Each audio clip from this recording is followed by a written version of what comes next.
Здравствуйте. Для весов гадание будет на ноябрь, хотим мы того или нет, но в ноябре мы входим в вибрациях коридора затмений, потому что в конце октября происходит солнечное затмение для каждого знака в своем каком-то доме, то есть затрагивает свою определенную персональную тему жизни.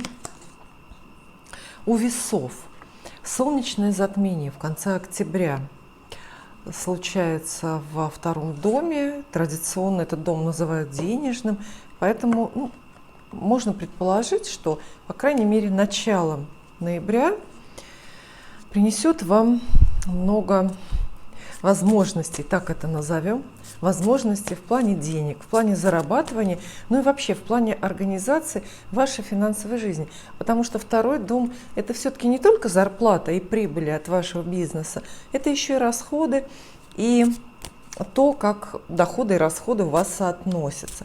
То есть обратите внимание в начале ноября на возможности поменять зарплату, да, попросить повышения зарплаты, или поменять работу, чтобы поменялась зарплата, или все связано, получается, да, или, может быть, найти дополнительный источник доходов, а может быть, сократить расходы как-то, исхитриться, то есть что-то такое изобрести, чтобы у вас больше денег в руках оставалось. В общем, ваша тема денежная на начало ноября. Не обязательно эта тенденция сохранится, мы посмотрим еще, сохранится до конца месяца, мы посмотрим еще, что расскажут вам карты, ну а звезды просят вас обратить внимание вот именно на финансы. На самом деле, конечно, второй дом гороскопа значительно более содержательный. Там не только деньги, там вообще способы взаимодействия каждого человека с материальным миром. Но об этом как-нибудь в другой раз. Сначала про работу давайте я карты спрошу для вас. Подумайте о том, что вы хотите в этой жизни от вашей работы.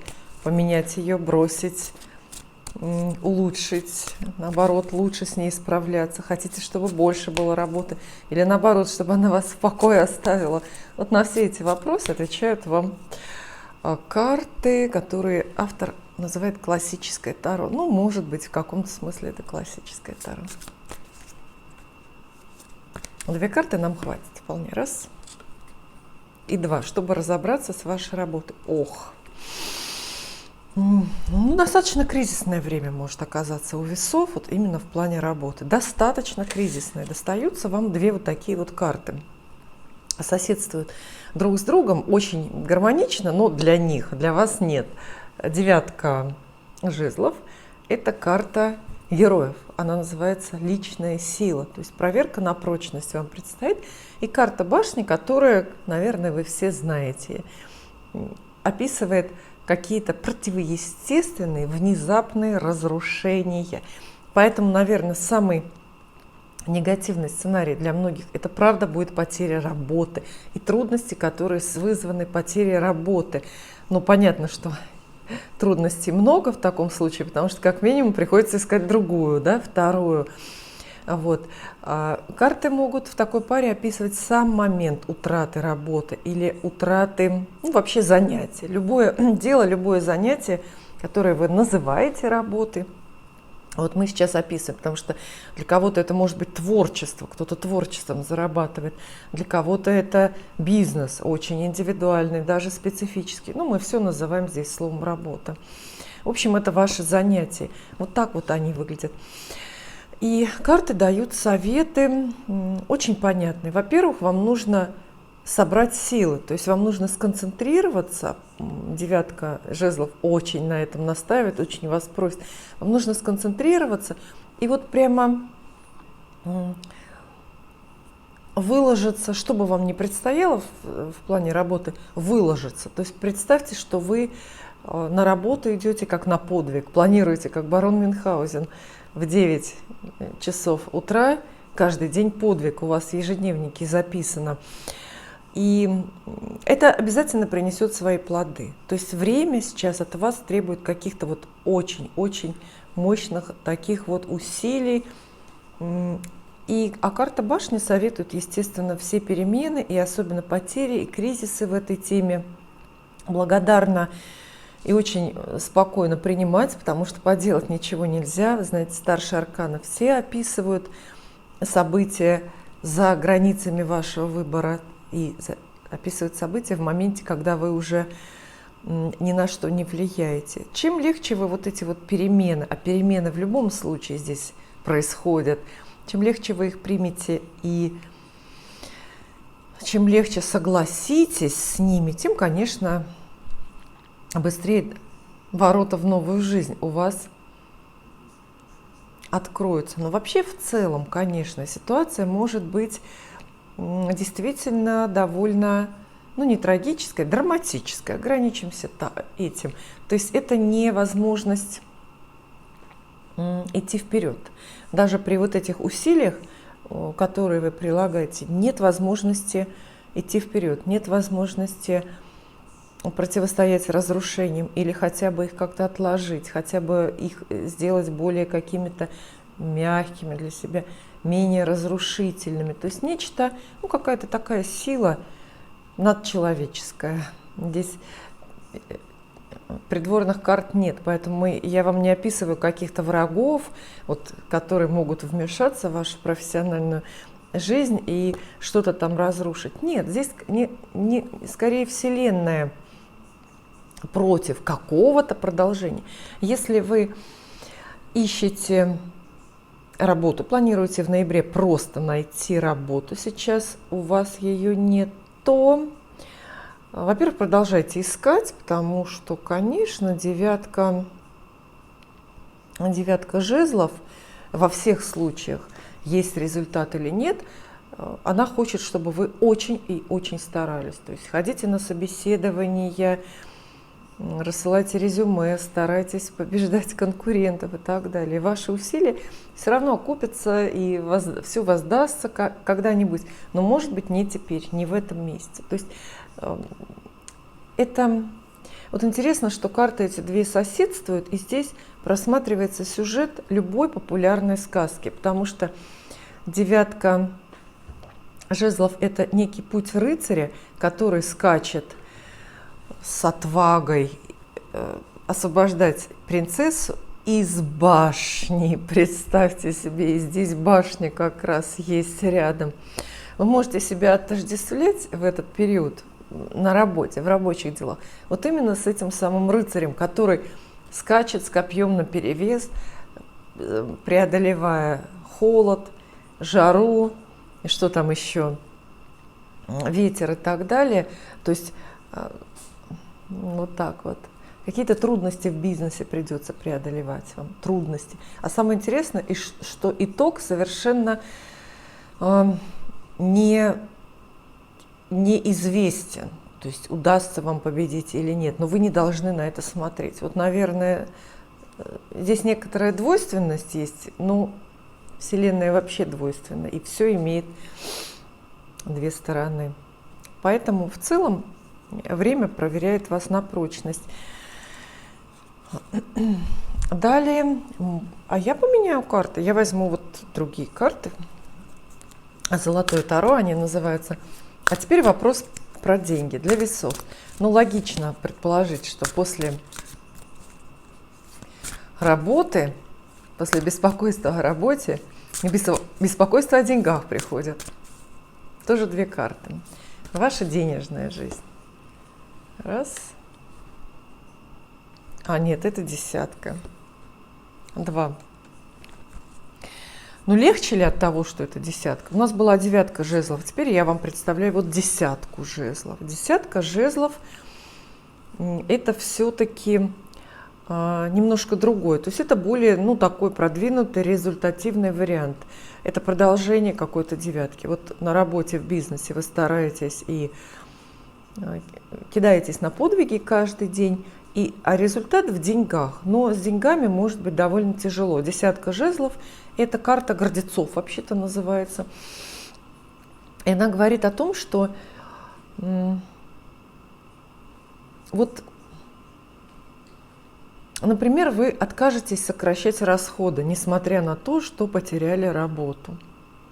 Вам становится, с одной стороны, трудно с этой картой, то есть труднее, например, справляться с обязательными платежами, которые у всех есть, к сожалению, взрослых людей. Вам становится труднее, но вы ни на миллиметр не отступаете. Вы ни насколько не хотите сдаваться и сокращать расходы. То есть какие-то усилия в финансовой области вас ждут. Усилия. Это не дефицит, это не... Ну, это не тот случай, когда вы, например, пытаетесь там что-то выкроить, где-то сэкономить, чтобы где-то заплатить. Нет, это именно ваше такое вот отчаянное желание, например, сохранить прежний уровень или прежний образ жизни, при том, что у вас расходы выросли или доходы, например, уменьшились.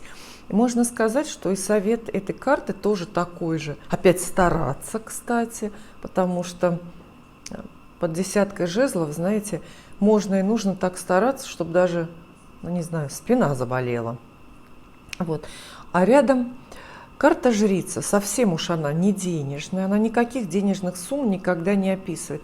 Она уводит внимание вопрошающего, а вопрошающий у нас сейчас это вы, безусловно.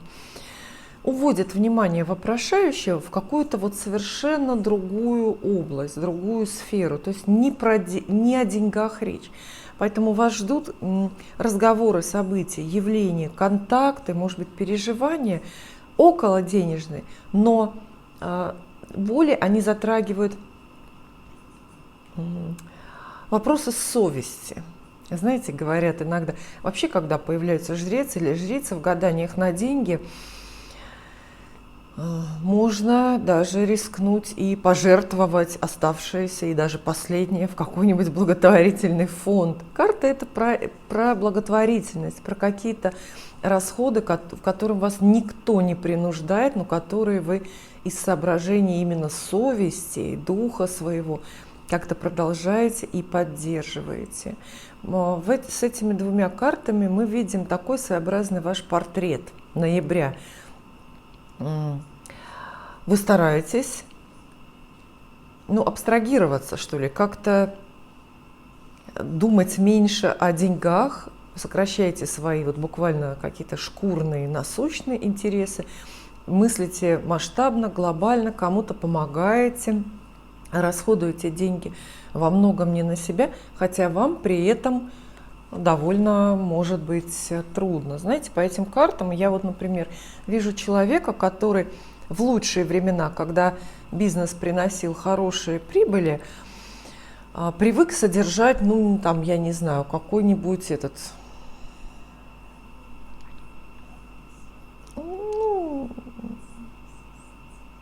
не могу, церковь, допустим, какую-то, да, содержать, религиозное учреждение какое-нибудь, да, а потом в бизнесе все стало труднее, и доходы уменьшились, а из гордости, чтобы продолжать гордиться собой, чтобы продолжать уважать себя, этот человек все равно продолжает уже в ущерб себе, отрывая от себя последний, продолжает отдавать эти деньги в этот приют или в эту общину и так далее.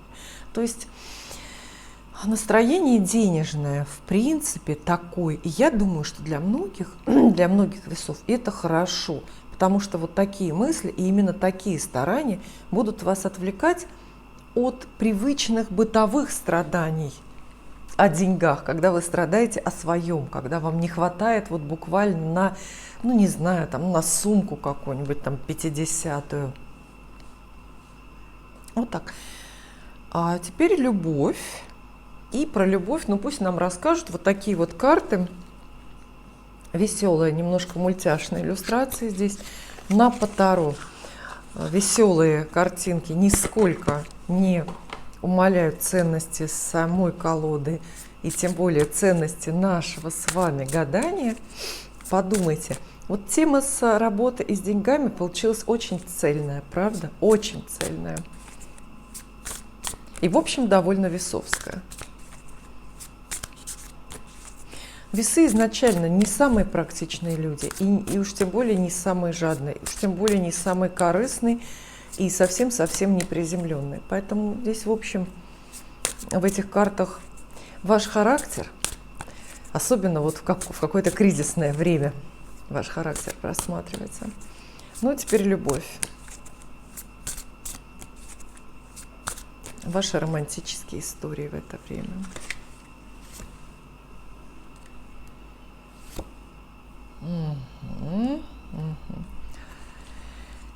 С любовью все очень и очень хорошо. Можно сказать, что одна из главных карт про любовь вам выпадает императрица. Вот женщины-зрительницы, вы должны увидеть в этой императрице здесь, вот в этом портрете себя. Похожа она на вас, эта женщина? Ярко уверенная в себе брюнетка, вызывающе одетая, с экстравагантной прической, или она любит смешные шапки. Кого-то вам это напоминает? Императрица. Самая главная, собственно, карта про любовь, про женскую любовь, скорее, в колоде. И она обещает много-много всего. То есть это любовь в самом ее масштабном проявлении и в самом, в общем-то, земном, приземленном. Это и приход нового чувства, и новое романтическое знакомство, и брак, который образуется. И тогда вам приходится занять место на таком вот условном воображаемом троне, то есть вы занимаете. Кто такая императрица? Императрица – это женщина на троне, мы понимаем, да? Женщина, которая по разным причинам лучше всех. То есть вам предстоит занять место первое, главное место в сердце, в жизни какого-то определенного мужчины. То есть вы становитесь дамой сердца для кого-то. Если у вас отношения уже есть и длятся, то это значит, что вы зарабатываете такой авторитет. То есть, может быть, ваш там жених или молодой человек наконец-то перестанет смотреть по сторонам и вас с кем-то сравнивать, и уже поймет, что вы лучше всех.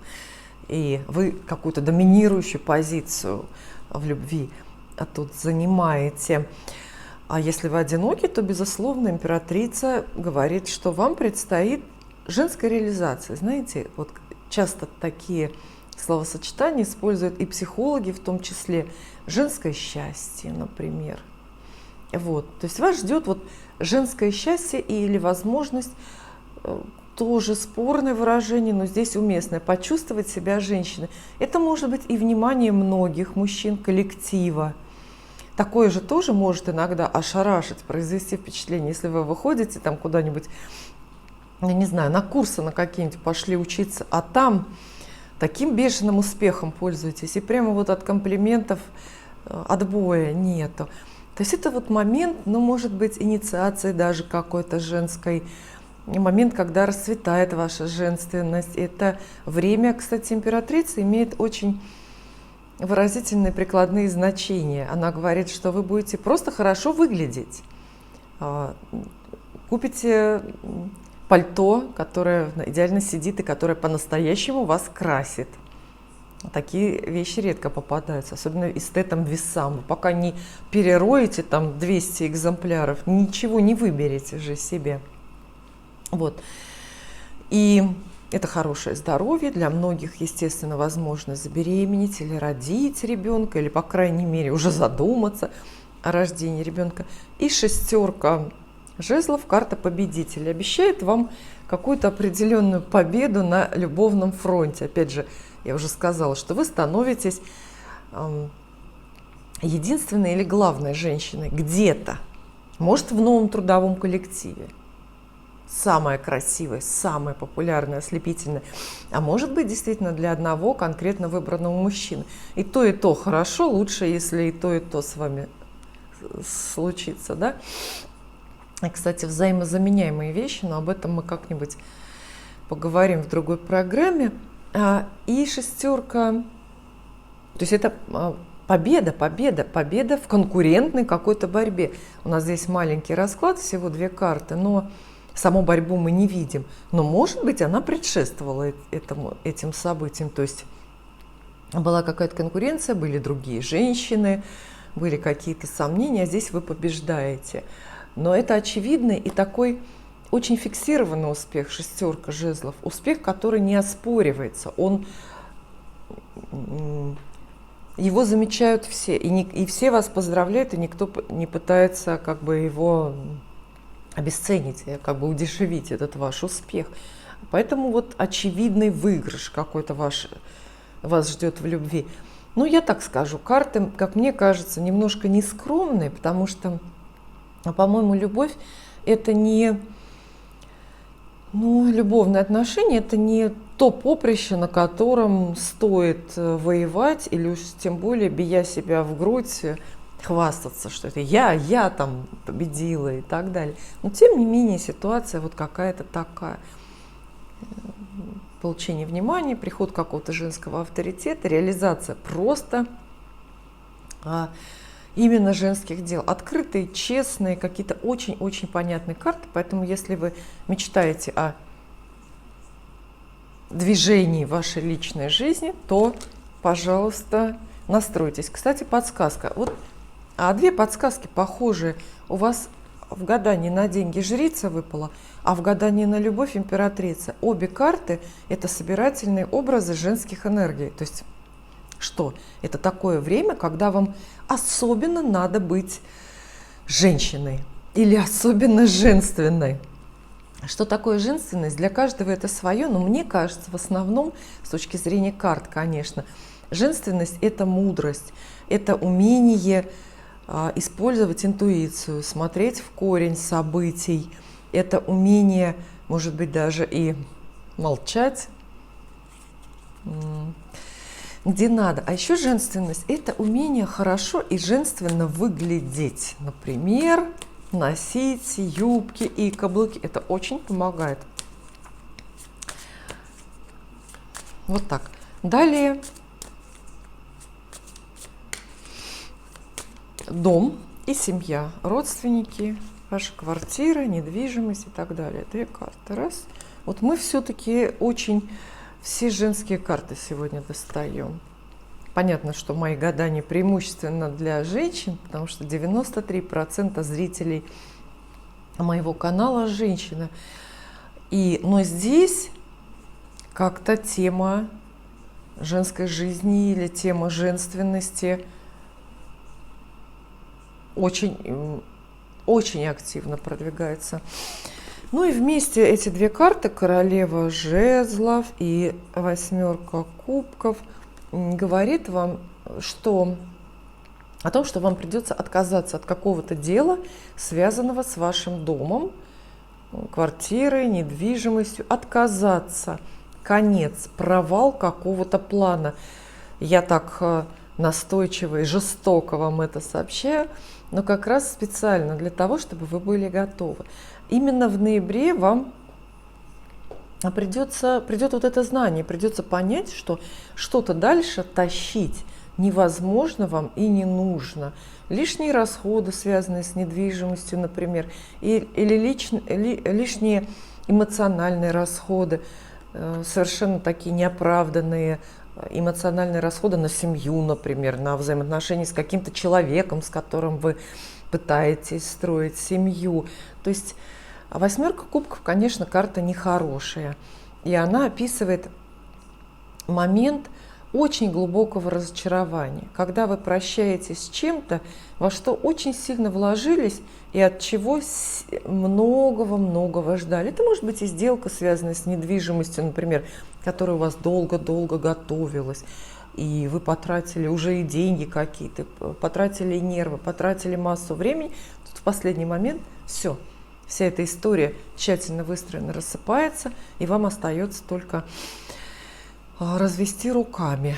Но опять же, здесь все-таки рядом жезл. Королева жезлов – это, представьте, так же, как и жрица, так же, как императрица ранее, это снова ваш портрет.